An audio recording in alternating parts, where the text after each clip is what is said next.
She was slicing an apple when she said it, casual, as if she were commenting on the blistering Austin weather. Her eyes never even met mine, just that smug little smirk in the corner of her mouth as she leaned on the imported marble counter, knife tapping against the cutting board. "Go ahead, move out." Sloane tossed over her shoulder like she was granting me permission to leave her high society kingdom. No argument, no drama, just the cold efficiency of someone who had already decided I didn't matter. The knife hit the board one last time, and she popped a slice into her mouth, chewing slow, savoring her own audacity. I didn't give her the show she wanted. No raised voice, no pleading, no sarcastic comeback to make her roll her eyes. I just let the silence hang long enough for her to glance up, expecting a reaction. When she didn't get it, her smirk twitched. I walked past her without a word, my hand brushing against the doorframe to the master bedroom like I was wiping her fingerprints off me. I pulled my old duffel bag from under the bed, the same one I'd used when I first moved in here years ago, when I was good enough to bring into the elite family fold. As I started folding shirts, I caught my reflection in the dresser mirror, not angry, not even sad, just calculating. My eyes had that same narrow focus I get before closing a corporate acquisition back in the days when I still trusted people like her. That was before my ruthless private investigator, Ridge Cutler, handed me the manila envelope in a gritty downtown Austin parking garage. Before I stood in the shadows and watched Sloane and Preston Blake pawing at each other at Zanzibar's sleek rooftop lounge. Before I secured the forensic financial audit of our shared accounts, the hidden nanny cams capturing their trysts in our own home, the intercepted text chains, the downloaded iCloud backups, and the specific prenuptial agreement loopholes I was about to exploit. From the sprawling chef's kitchen, she kept talking, not to me but to herself, loud enough for me to hear. "You've been miserable here anyway. You'll land on your feet. Or maybe not." That last part had a little laugh in it, the kind that's supposed to feel harmless but cuts deeper than outright cruelty. Her father's voice echoed in my head. Garrison Wells. Last Thanksgiving at the country club, he leaned across the linen-draped table, half drunk on vintage Bordeaux, and told me, "You're lucky to be here, Grant." Sloane could do better. I'd smiled politely back then, kept my temper. I saw now she'd adopted his philosophy wholesale, seamlessly slotting the arrogant, entitled Preston Blake into my place. The more I packed, the quieter she got. She wasn't expecting me to comply so easily. In her mind, I was supposed to resist, fight her, prove I cared enough to stay, but I wasn't going to play by her script. This wasn't a surrender. It was an opening. I zipped the bag, grabbed my jacket from the custom closet. She looked up from her phone when I walked back through the kitchen, her eyebrows raising in mock surprise. "You're actually going?" I met her eyes for the first time that morning. "You told me to." My voice was even almost bored. Sloane smirked again, but this time it looked forced. "Well, good luck out there," she said, like a landlord waving off a departing tenant. I stepped outside into the warm Texas air, duffel strap digging into my shoulder, and let the heavy oak door click shut behind me. The air tasted cleaner already. She thought she'd just erased me from her picture. What she didn't know was that I just stepped off her board entirely, and I was taking my pieces with me. Walking down the path to my truck, I looked at the long private road under my boots. That road had history, so did I. And in my back pocket was a memory of a piece of paper that no one in that sprawling estate had thought about in years. A piece of paper with my name on it and a clause that could change everything. She thought move out meant vanish. To me, it meant move strategically. She just pushed me into the one position she'd never wanted me to be in, outside her walls, holding the keys to her gates. The downtown apartment I secured was barely furnished, just a bed, a table, and a chair, but the steel filing cabinet in the corner was older than the building itself. I bought it at an estate sale a decade ago, its weight and stubborn drawers a perfect fit for the kind of documents you only open when the world is about to change. That night, with the glow from a single lamp cutting shadows across the exposed brick, I slid the bottom drawer open and let the metallic scrape fill the silence. The smell hit first old paper and dust, the scent of something that had been sealed away for years. I bypassed the flash drives containing the forensic financial audit and the intercepted text chains. I moved past the manila folders holding the downloaded iCloud backups and the hidden nanny cam footage. My fingers skimmed over the drafted weaponized divorce papers and the highlighted prenuptial agreement loopholes. Those were for later. Inside were rolled survey maps with fraying edges, deed copies stamped in fading blue ink, and contracts bound with rusted paper clips. I'd kept them all because I knew one day they might matter again, not to me, but against someone else. I unrolled the biggest map, weighing the corners down with a coffee mug and my pocket knife. It was the county survey of the Wells Family Vineyard and Equestrian Club, every fence-lined creek bed, and most importantly, the long, narrow private road that cut through my old parcel before it reached their manicured lawns. Most people looking at it would see just a road. I saw the only artery keeping their high society facade alive. My fingers found the easement agreement, folded twice and yellowed with age. The signatures were still crisp. Garrison Wells' name scrolled in thick pen, my name, Grant Sterling, in block letters beneath, and the Travis County recorder seal in the corner. The date jumped out 10 years ago when they were desperate for repairs on that road and couldn't afford the luxury contractors to keep the vineyard operational.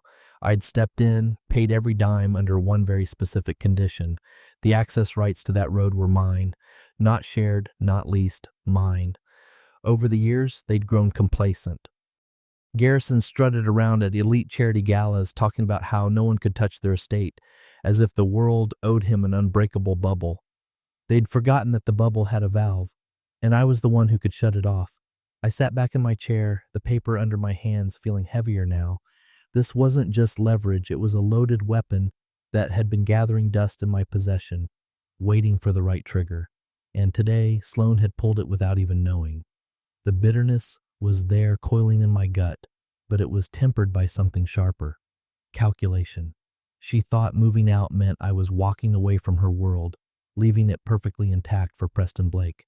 What she didn't realize was that part of her world still belonged to me, and it was the part they couldn't live without. I smoothed the paper flat one last time, tracing the bold black line of that road with my fingertip. It looked so ordinary on paper, a single strip of ink between two parcels of land, but in reality, it was the lifeline for every luxury catering truck, wine transport, and equestrian hauler they had. And now, it was about to become the choke point. The agreement was still valid, no expiration, no loopholes for family exemptions. I'd made sure of that back then, not because I didn't trust them at the time, but because I knew people change. Gratitude fades, promises get rewritten in the other person's favor. Paper, though. Paper remembers exactly what was signed. I refolded the document, slid it into a leather portfolio, and locked the cabinet again. The click of that lock was final, almost ceremonial. This wasn't about petty payback anymore. It was about taking control of a situation she thought I'd lost. And by morning, I knew exactly who to call to help me turn this old piece of paper into a brand new problem for her family. The card was still in my hand. They just didn't know the game had restarted. 10 years earlier, I was standing in nearly the same spot on that road, though back then it was more crater than pavement. A brutal spring storm had washed out half the access, turning it into a muddy trench that could swallow a Range Rover's axle whole.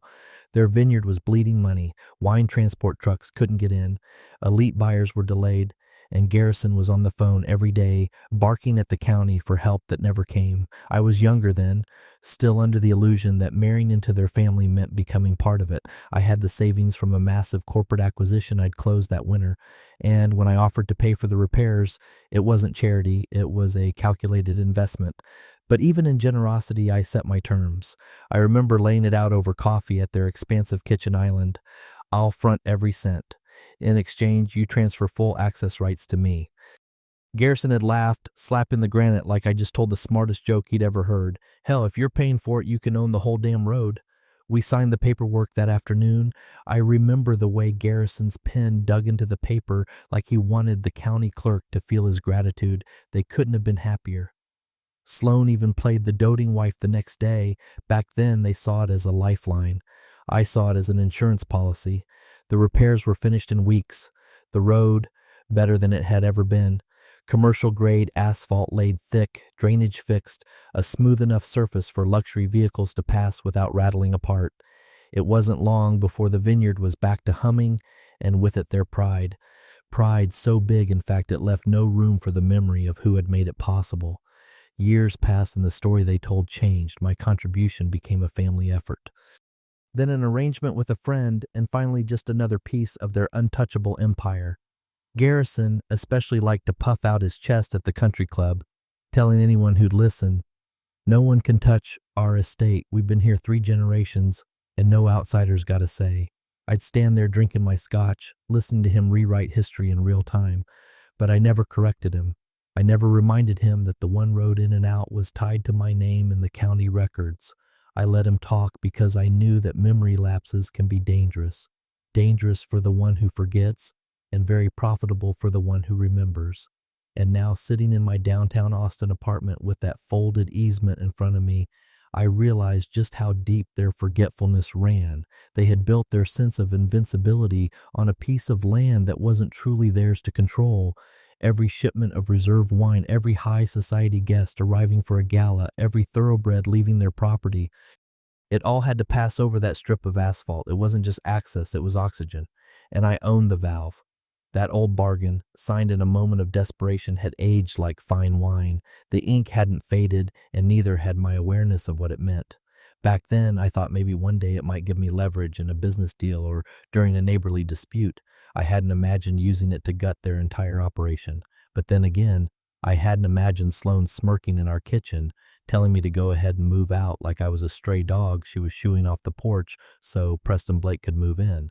Their security had always been my gift. All I had to do now was take it back, and I would surgically, legally, without a single raised voice. I hadn't spoken to Vance Caldwell in nearly 7 years, not since we'd run into each other at a mutual friend's wedding. Back in college, he'd been the kind of guy who could smell an opportunity the way a shark smells blood. While I'd gone into the corporate sector, Vance had taken his degree, rolled the dice in commercial real estate, and never looked back. Last I heard, he was the ruthless architect behind half the industrial parks and upscale developments springing up across Austin. He didn't just have money, he had reach. I sat at my small kitchen table, the easement agreement lying flat in front of me, my phone in hand. My thumb hovered over his contact for a moment. This wasn't a call you made lightly. If I opened this door, there was no going back, not for me, and definitely not for them. Then I pictured Sloane leaning against that imported marble counter, telling me to go ahead, move out, like I was disposable. My thumb hit call. Vance picked up on the third ring, his voice exactly the same, confident, a little amused, like every conversation was a chess match he was already winning. Well, I was just thinking about you the other day," he lied easily. "What's got Grant Sterling calling me after all this time?" "I've got something," I said, keeping my tone even, "something that will make you very rich and make certain people very miserable." That got his attention. His voice shifted, interest sharpening instantly. "Go on." I told him about the road. Not the whole story, just the facts that mattered to him. Privately owned, sole legal access to a massive high society vineyard and equestrian estate. Prime position for leverage, locked in by an agreement with no expiration. He was quiet for a moment, and I could hear him calculating on the other end. "You're saying this road is their only way in or out?" "Exactly. And you own it outright until I decide otherwise." He let out a low whistle. "That's interesting. Very interesting. What are you looking to do with it?" "I want it sold to someone who can use it effectively and quietly. The less attention we draw before it's finalized, the better." There was a pause, then the sound of him leaning back in his leather executive chair. I knew that sound from our college poker games. It meant he was all in, but already thinking about how to make the pot bigger. "I can make that happen. I've got an LLC we can run it through, clean transfer, no one the wiser until it's done. But you understand, once it's in my hands, I'll be creative with it. That's the idea." He laughed, the kind of laugh that never bodes well for someone else. "All right, send me the details. We'll make this fast." When I hung up, I didn't feel guilty. I didn't even feel vengeful. I felt prepared. This wasn't about throwing a punch. It was about setting up a structure so heavy that when it fell, it would crush everything underneath without me ever having to touch it again. The weapon was chosen. And the best part, I wouldn't be the one swinging it. The notary's office was one of those places you'd miss if you weren't looking for it. Wedged between a dry cleaner and a shuttered bakery on the outskirts of the city, blinds half drawn, a faded open sign flickering in the window, perfect for what I needed. No fanfare, no curious onlookers, just a desk, a pen, and a legal seal. Vance was already there when I arrived, sitting with that relaxed, predatory posture of a man who knows he's about to acquire something valuable for far less than it's worth. The easement agreement lay on the table in front of him alongside a fresh contract he drafted through his LLC. I glanced over the new paperwork line by line. No surprises. He'd kept his word. Every access right, every maintenance responsibility, every legal inch of that road would now belong to him. The notary, a man in his 60s with tired eyes, slid the documents toward me. Sign here and here. His voice was flat, businesslike. He didn't ask questions, didn't care what this transaction meant beyond the ink. That was good. Questions were dangerous. I took the pen and signed with a steady hand. My name appeared in bold strokes, and just like that, a decade-old promise transformed into a modern weapon. I slid the papers back across the desk, and Vance added his signature beneath mine. The notary stamped each page with a heavy clunk of his seal, that deep imprint locking the deal into the county's records. Vance gave me a thin smile. Once this is filed, it's mine. I'll have the wire sent before the ink's even dry. True to his word, my phone buzzed with a bank notification before we even left the building. The lump sum hit an account Sloan didn't even know existed. One I'd opened years ago for future projects. It was more than enough to start over. But this wasn't about starting over. It was about ensuring she and Preston never stood on solid ground again. As we stepped outside, the late afternoon light cut sharp shadows across the street. Vance tucked the folder under his arm like a man carrying a loaded gun, which in a way he was. Give it a week, he said, unlocking his Porsche. By then, they'll know, but they won't understand until it's too late. I nodded, watching him drive off, the documents riding shotgun. The street was quiet again, the notary's blinds still half drawn, as if nothing significant had just happened. And that was exactly how I wanted it, unnoticed, undisturbed, lethal in its invisibility. By law, Vance now controlled the only road leading to the Wells estate. Every catering van, wine transport, and high society guest would pass through his hands. And because I'd handed it over cleanly, I was untouchable. If anyone came looking for the person who had taken away their lifeline, they'd find a ruthless corporation with a polished legal team. Not me. Walking back to my truck, I felt a kind of calm I hadn't known in weeks. This wasn't the shaky adrenaline of a heated fight.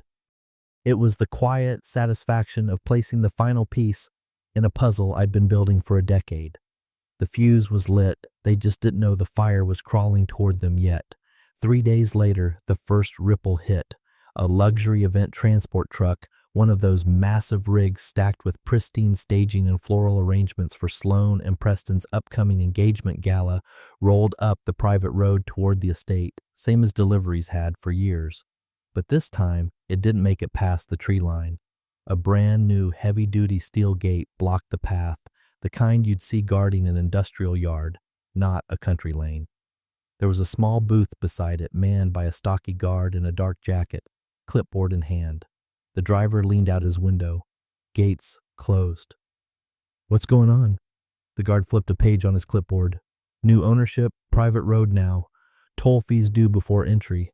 The driver laughed, thinking it was a joke. Yeah, right. Let me through. I've got a schedule to keep. No fee, no entry, the guard said flatly, stepping closer. Your company should have been notified. It took all of 10 minutes for the call to reach the sprawling main house.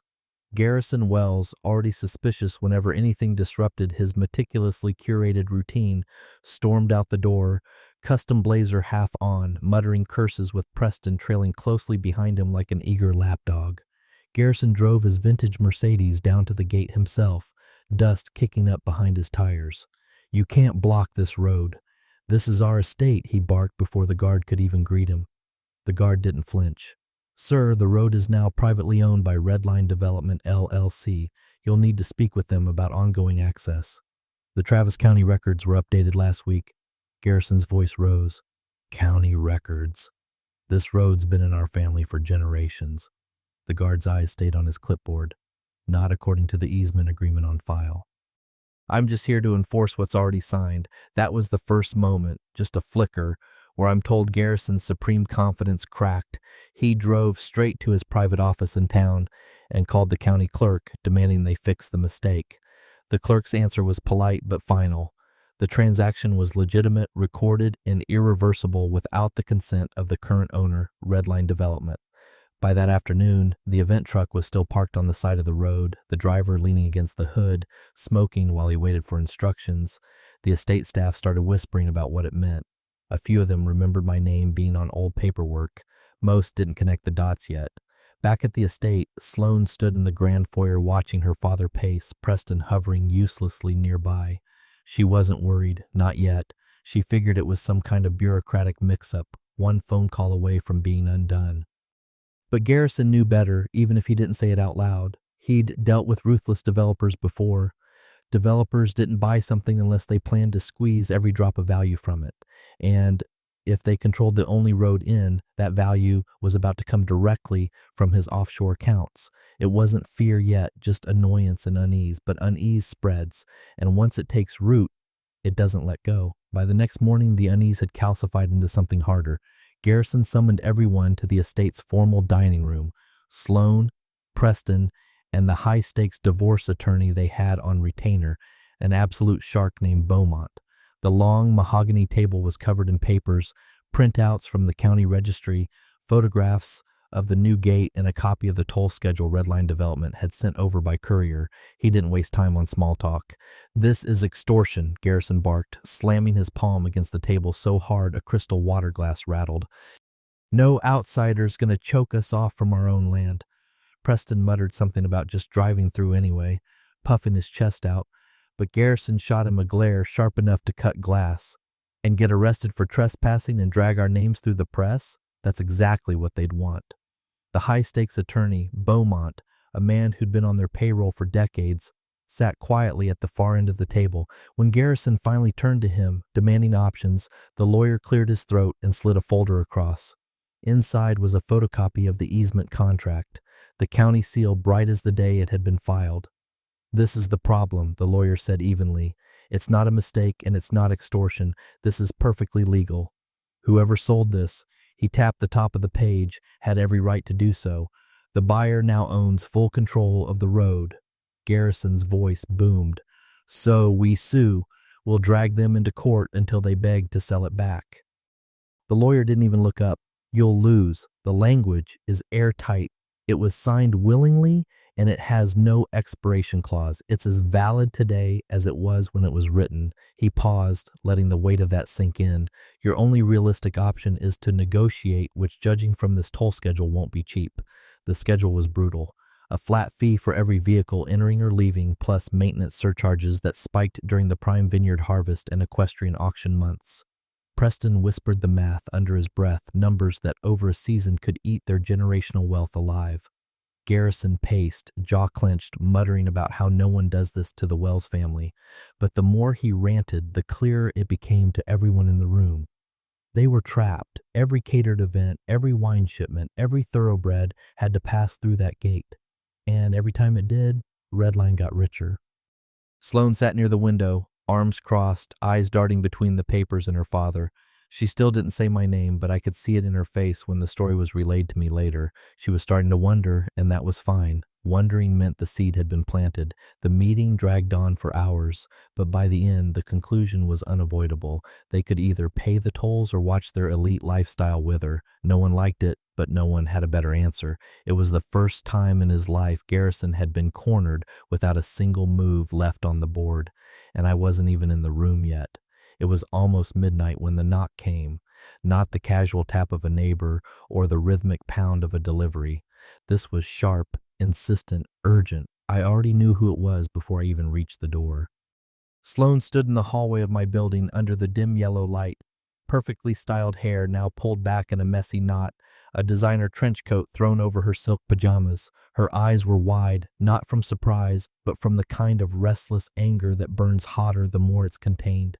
She didn't wait for an invitation. She stepped forward until she was inches from me, her breath quick in the cold air. "You did this." Her voice wasn't a question.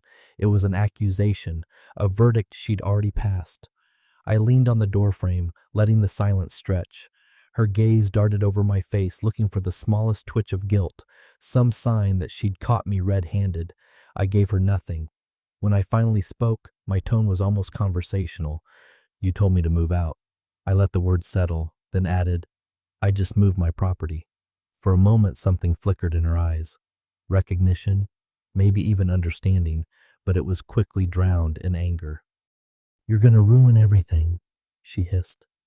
Do you have any idea what you've done to my family? I almost laughed at my family. Not our family. Not once had she used that word for me in months, easily replacing me with Preston, and now she expected it to sting. She switched tactics. Her voice softened, lips trembling in a performance she'd perfected over the years in high society circles. This doesn't have to be like this. We can talk. We can work something out. Just you and me. I watched her, almost curious to see if she'd dig any deeper into the act, fully aware of the hidden nanny cam footage and iCloud backups resting securely on my desk just a few feet away. When she realized the softness wasn't landing, she snapped back into fury. You're pathetic. This is petty. You're going to regret it. Her words hit the air and fell flat. I didn't argue. I didn't defend myself. I simply stepped back and put my hand on the edge of the door. Good night. Her face tightened, a mix of disbelief and frustration as the door began to swing shut.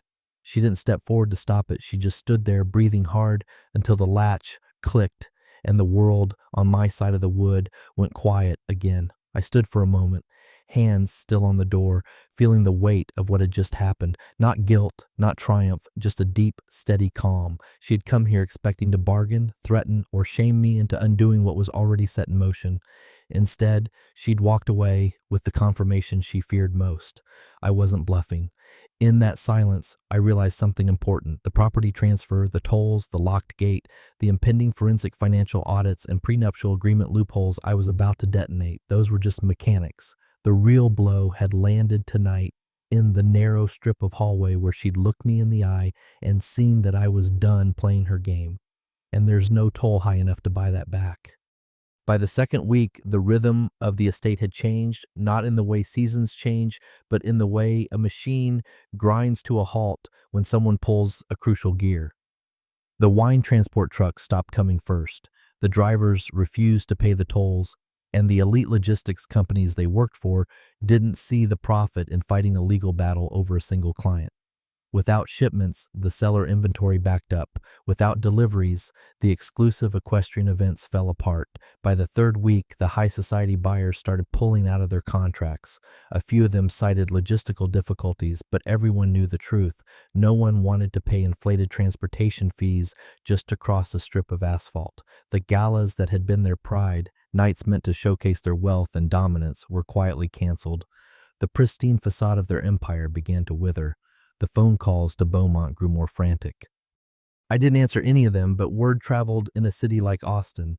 I heard from a mutual acquaintance that Garrison had been to the private bank twice in 1 week, hat in hand, trying to restructure his massive loans. The bank had listened, politely, of course, then suggested the unthinkable, mortgaging the primary estate. They did it, and even that was just to keep the lights on and pay the bare minimum of the toll fees, hoping to limp through until some miracle loosened the noose. But Vance Caldwell had no intention of loosening anything. In fact, he tightened it. At the start of the fourth week, Redline Development sent a new schedule.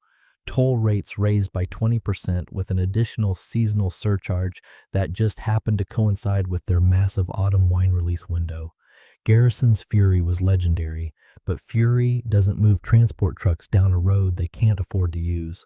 Every day the gate stayed shut was another day the estate bled money. And bleeding money is a slow, humiliating death for people who've spent their whole lives believing their name alone kept them untouchable. I drove past the property once, not close enough to be seen, but close enough to see the manicured fields, the half-loaded luxury trailers sitting idle, the stacks of premium crates that would never see a market. I didn't feel a rush of triumph, not exactly. What I felt was a colder, steadier satisfaction measured in the way a problem solves itself once you stop trying to fix it for someone who never deserved the help in the first place. I thought back to the day 10 years ago when I'd signed that easement deal. I'd handed them security on a silver platter. They'd thanked me, then forgotten. Now I'd taken it back, and they were remembering in real time just how dependent they'd been on something they never thought could disappear.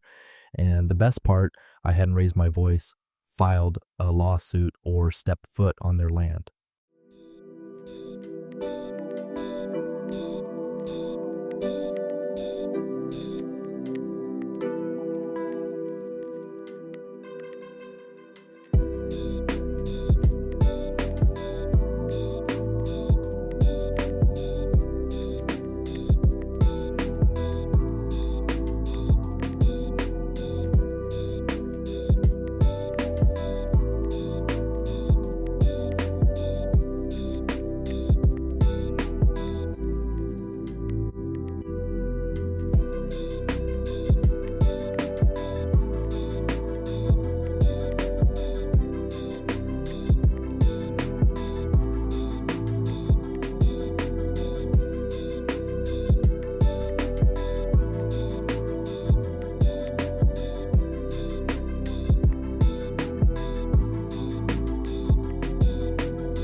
All I'd done was shift a piece of paper from my name to someone else's. The rest, the rot, the empty wine cellars, the unpaid bills, was just gravity doing its work. Their empire wasn't crumbling in one dramatic collapse. It was bleeding out slowly in plain sight, with no one willing to step in and stop it, and I intended to watch every drop. It was a Thursday afternoon, the kind of day where the world feels half asleep. I'd taken a corner seat at Houndstooth Coffee downtown, the specific artisanal espresso bar where Sloan and I used to have our date nights, sitting at the scratched wooden tables listening to the constant hiss of the espresso machine. I was halfway through my second cup when my phone buzzed. Ridge Cutler, my private investigator, had sent a short, almost gleeful message. Garrison just stormed into Sloan's wing of the estate screaming. I thumbed back a simple about what, but before the three dots of his reply even disappeared, another message came through. Witnesses said his face was red, veins about to pop, shouting about the gate and the tolls. But that wasn't even the best part. 5 minutes later, my process server walked right past the chaos, marched onto the manicured lawn, and served to Sloan and Preston with the weaponized divorce papers in front of the entire remaining household staff. Included in the binder, the downloaded iCloud backups, the hidden nanny cam stills, the intercepted text chains, and the forensic financial audit tearing apart the prenuptial agreement loopholes. I leaned back in my chair, letting the image form in my mind. Garrison, that iron-willed patriarch who used to sneer at the idea that I could ever influence his world, now raging inside his crumbling home, spitting words like a man who'd finally realized just how thoroughly he'd been played, while Preston and Sloan stood frozen, holding the undeniable proof of their own ruin. Outside the cafe window, downtown Austin traffic rolled by lazily, people going about their lives with no idea that a few miles away, an entire high society legacy was in freefall. The harvest had failed, the bank was circling, and Redline's new toll schedule had made even the smallest deliveries financially absurd. The road they once bragged about, the one they thought no one could take from them, was now the very thing choking them to death, and they couldn't touch me for it. I pulled out my phone again, not to answer Ridge, but to open my banking app. The balance blinked back at me, fatter now than it had been in years. The wire from the sale was still sitting there untouched, a reminder that all of this had been done without raising a single hand in anger. No shouting matches, just signatures, stamps, digital forensics, and a quiet transfer of absolute power. The barista came by to top off my coffee, and I caught my reflection in the dark surface of the cup, calm, unhurried. There was no rush of adrenaline now, no wild surge of victory. This was better. This was control. In her sprawling estate, I imagined the scene, Sloan trying to explain to her father that she hadn't known, that she didn't think I'd ever pull something like this. Him roaring back, knowing full well that none of those excuses mattered. The land was theirs, but the lifeline was gone permanently, and I'd orchestrated it all without setting foot past their gates. I took a slow sip, letting the bitterness of the coffee mix with the sweetness of the moment. This wasn't the kind of revenge you screamed about. It was the kind you built patiently, brick by brick, until the other side realized too late that the walls were closing in. When I finally stood to leave, I left a generous tip on the table. Not because I was celebrating, but because the job was done.